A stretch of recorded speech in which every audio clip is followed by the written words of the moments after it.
Caledonians. Here we are still talking about nutrient cycling, specifically nitrogen cycling. And before we go on, I'd like you to understand that no nitrogen, no protein. No protein, no all those protein-related compounds inside you. Compounds as simple as the hair, the enzymes, the antibodies that you're supposed to fight or combat infections with. That will help you appreciate the importance of this topic. So as usual, as expected, these are our objectives. We expect that at the end of this class, you should be able to fulfill all these objectives as written on the board. Now, this graph shows you the importance, the abundance of nitrogen in the atmosphere. Basic science makes us understand that air is a mixture of gases, of which the most abundant is nitrogen, 78%. Ironically, even though it is very abundant in the atmosphere, it is not readily available to plants and animals to produce all those things I mentioned earlier. So the question is, how do we get this nitrogen from the atmosphere where it's abundant to us? And that is what we want to look at next. So, nutrient cycling. Here we are. Remember, in, out. Very vital that you always picture every cycle from that perspective. So here we are with nitrogen being in the atmosphere, very abundant, remember, 78%. In this form, it can be used by plants. And if plants cannot use them, animals can have access to them.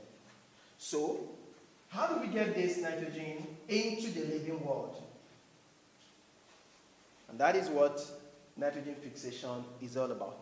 Now the journey is this, that nitrogen moves from nitrogen ultimately to nitrate.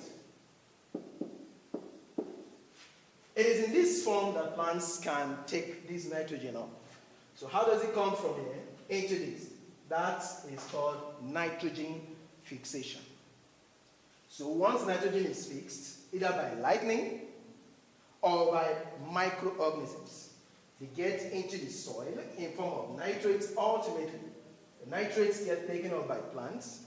Plants get to be eaten by animals. Both plants and animals will die to decay. And then that decay will bring about the nitrification back to the atmosphere.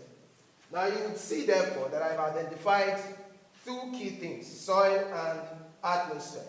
Nitrogen is expected to move from the atmosphere to the soil and then back to the atmosphere.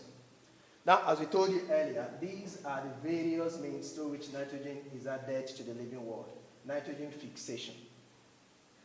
Lightning.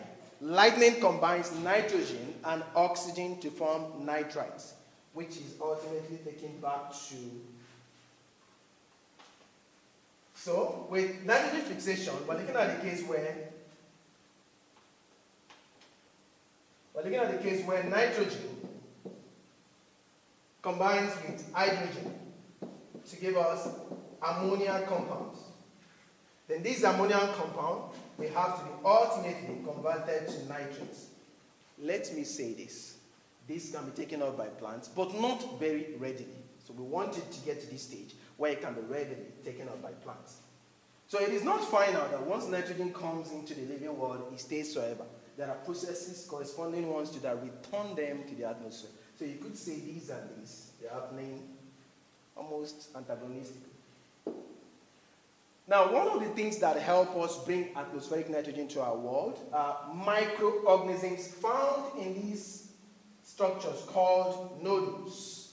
Remember, I call them nodules, not Indomie, N-O-D-N-U-E-S.